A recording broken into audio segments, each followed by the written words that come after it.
Destiny. The franchise said to have failed by the now disconnected Activision. The franchise that has had bad review followed by bad review over the years.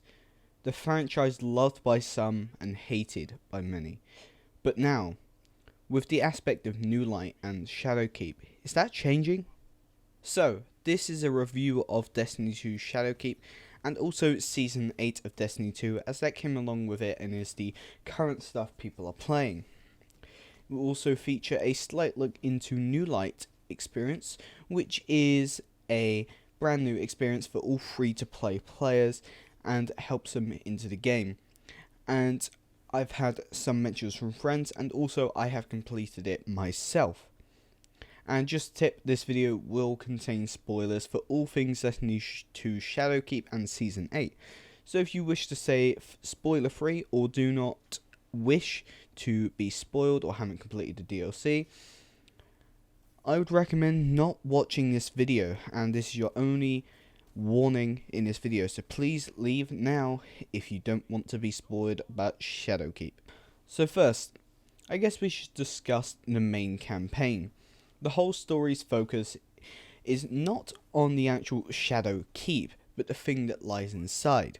The prism-shaped ship, we'll call it, or the enemy of the Traveler. Essentially, it's the Darkness. Now, we have not heard this name since Destiny 1, and Bungie once said they'd never use the Darkness again as a name or anything stated in the game, and they haven't.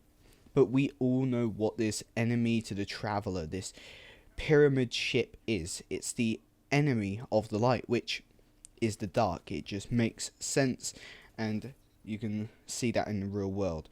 It just makes sense. So in the first mission, we are asked to investigate the Scarlet Keep, which leads us to this pyramid inside, and a boss battle against Crota, an old raid boss from Destiny 1. You soon find out this was a nightmare, a new enemy type supposedly generated or formulated by the pyramid or what lays inside. But there are speculations that the darkness takes many shapes and took these shapes to oppose us. They're also used to scare us in the forms of the dead guardians floating around the moonscape. You're then tasked to enter this pyramid, are sent to acquire 5 pieces of armor, the Dreambane armor, which are needed to enter it for some reason. You'll probably find out if you actually listen to the story. These missions are a blast to the past, mostly fighting previous major bosses in nightmare hunts, which are similar to strikes, but just with different bosses and different places. Once you enter this pyramid, your ghost is taken over by this, I guess, thing, and the ship can talk to you through it. In this pyramid object, you fight 3 bosses from your past. Ghoul, which was from the Red War or the first Destiny 2 story. The Fanatic, which was one from Forsaken, and Crota, obviously mentioned before, in the form of nightmares. And at the end you received an artifact, which Eris takes to look over and investigate. But there's an underlying thing that we're playing right into this enemy's hands. And Eris actually mentions this in the end dialogue, and also seeing the cutscene as well at the end. These guys don't seem very nice, but they make it out that they're not here to come and kill us. It is very cool, and I would like to see how the story plays out. As Bungie have mentioned, this is going to be a story that follows out through the whole year rather than just sort of ending like Forsaken.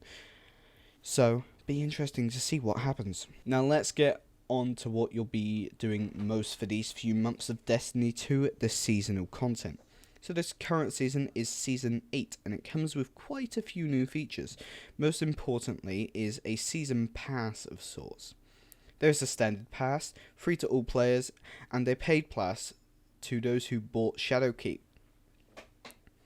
And these passes, or what I assume are these paid passes, will be 1,000 silver. So in the UK, that I'm pretty sure is $8.99 and about $10 US, but it could vary from where you live, stuff like that.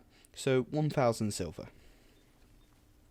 And these will be released every 3 months, so for that time scale to the 1000 silver, I would say is quite a fair price if you play the game a lot. And even if you don't, but you just want to give that extra money to Bungie for whatever reason, it's your money, do what you want to do, I would say it's a fair price. So this season comes with a new activity, one of 2 that you'll be doing throughout the season to sort of level up gear, and is the loot loop, as people like to call it. And this is the Vex Offensive. This activity does actually have some connection to the story and makes you feel like you're actually doing something in the world rather than just going randomly to do something because why not. And how it connects to the story is, well, at the very end, the pyramid ship emits a signal, I guess you could say, and the Vex have been known to sort of worship this darkness. And if you've played Destiny 1 and done the End Black Garden mission, you know all about this. It's explained there. But the Vex start invading the moon. You then have to push them back and go into the Black Garden and basically stop them before they even invade, because Vex, they're pretty confusing. So this activity has you do 2 similar phases, then a boss battle acting as a small raid type thing. In the first 2, you defeat Vex, and then you destroy crystals by killing Vex and using void craniums. You then unlock a chest and proceed to the next phase. In the boss phase, you use these same craniums again to rid the boss of his shield, so you can enter the DPS phase, and once defeated you get another chest. There are also bounties for this game mode given out by Ikora, who will probably be our main seasonal activity quest giver kind of thing from here on out. The second activity in this loot loop is essences. Now these essences are sort of dumbed down forge frames from the other season, which I'll probably put on screen now because I've completely forgotten. But basically, you accept these bounties from Eris, you do these activities, you do what it says to do, then you go back to a table next to Eris, and it gives you whatever it'll give you. So a gun, armor, whatever. And can I say, the seasonal armor and weapons is very nice in this season. The armor especially looks really cool. And a bit more on the season pass before I forget.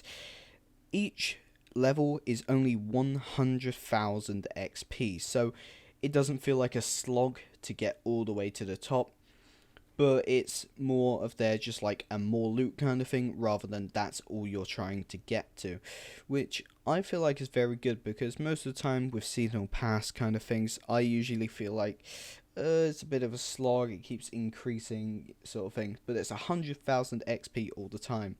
And a very good way to get high ranks really quickly in that seasonal rank is actually through bounties. They give you a load of XP towards it. I know some people are already in the 80s of seasonal ranks, and some people at the very max. So if you really get your head down and just aim to do that, then you can do it. Just go get quests done, or bounties, sorry, from literally anyone to do with anything. Just go and do that, and you'll be there ASAP. And finally, New Light. The experience for all new players as Destiny 2 goes free to play, and all people making a new character as well. This starts with a similar mission to the very first mission from Destiny 1, where they are giving a short tutorial, then taken to the tower, where they are given an introduction quest and quite a few other quests as well to introduce them to the various modes. And they'll be taught the game through this process. New Light players also have access to every place and activity from year 1 for free. So they could go to the moon, they could go to literally anywhere they want to, but they just won't have the activities there to do. I've seen friends and other new players complain this is a bit overwhelming as you're thrust into the game, which is a bit disappointing because it seems like New Light is focused more around you already have friends you want to play with, play with, rather than Bungie thinking you're just a brand new player wanting to check the game out and you don't have any friends. So I think if they made a few tweaks to make it a bit more friendly to people who don't have anyone else to play with and are completely blind on what Destiny is at all, then it could improve it quite a bit for new players and get them playing and keep them playing, most importantly. So, that was my review of Destiny 2 Shadowkeep and Season 8 and the New Light experience a bit as well. And I did complete New Light on my Titan, which I've just made, and I managed to get from 750 to 900 in just a couple of hours because I'd already done my Warlock, but it was good. And I hope you guys will look into checking this out. If you've played Destiny 2 before, buy some Shadowkeep maybe. And if you haven't, it is completely free. It's a bit of a big download, being about 80 gigabytes, but it is completely free. Go and download it, and just have some fun with it. You know, it's a game mainly directed towards playing with your friends. So if you can get a friend on with you, even one that hasn't played the game before or is like you and doesn't know what it is really, then, you know, that is better than playing it on your own, as I found out recently. But anyway, guys, thank you for watching this review of Destiny 2 Shadowkeep and Destiny 2 in its current state. My name's Cal. I'll see you next video.